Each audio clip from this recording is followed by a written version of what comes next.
এবার নতুন অধ্যায় নেওয়ার সাথে সাথেই ধারাবাহিক থেকে বিদায় নিলেন পুরনো নায়ক এবং ভেঙে গেল ধারাবাহিকের জনপ্রিয় জুটি। নতুন অধ্যায় নেওয়ার সাথে সাথেই আগমন ঘটল নতুন নায়কের।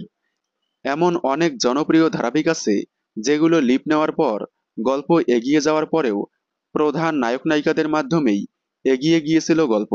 আবার কিছু কিছু ধারাবাহিক লিপ নেওয়ার পরেই নেক্সট প্রজন্মদের মাধ্যমেই এগিয়ে নিয়ে যাওয়া হতো গল্প, তবে সেখানে আগের নায়ক নায়িকাকেই রাখা হতো ডাবল চরিত্রে।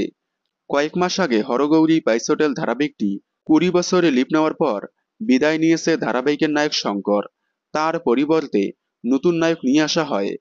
এবার আরও একটি জনপ্রিয় ধারাবাহিক 20 বছরে লিপ নিয়ে বিদায় নিল পুরনো নায়ক, নিয়ে আসা হলো নতুন নায়ক। সম্প্রতি জি বাংলার জগদ্ধাত্রী ধারাবাহিকটি লিপ নিয়েছে 20 বছর, যার প্রোমো ইতিমধ্যেই সামনে এসেছে। 20 বছরে লিপ নেওয়ার সাথে সাথেই ধারাবাহিক থেকে বিদায় নিচ্ছে ধারাবাহিকের নায়ক স্বয়ম্ভু। এছাড়াও বিদায় নিচ্ছে ধারাবাহিকের ছোট চরিত্র কাকন। খুব শীঘ্রই এন্ট্রি নিচ্ছে নতুন নায়ক। জগদ্ধাত্রী ধারাবাহিকে স্বয়ম্ভুকে আপনারা কতটা মিস করবেন কমেন্টে জানাবেন। বাংলা বিনোদনের এই ধরনের সকল আপডেট সবার আগে পেতে চ্যানেলটি সাবস্ক্রাইব করে পাশে থাকা বেল আইকনটি বাজিয়ে দিন। ধন্যবাদ।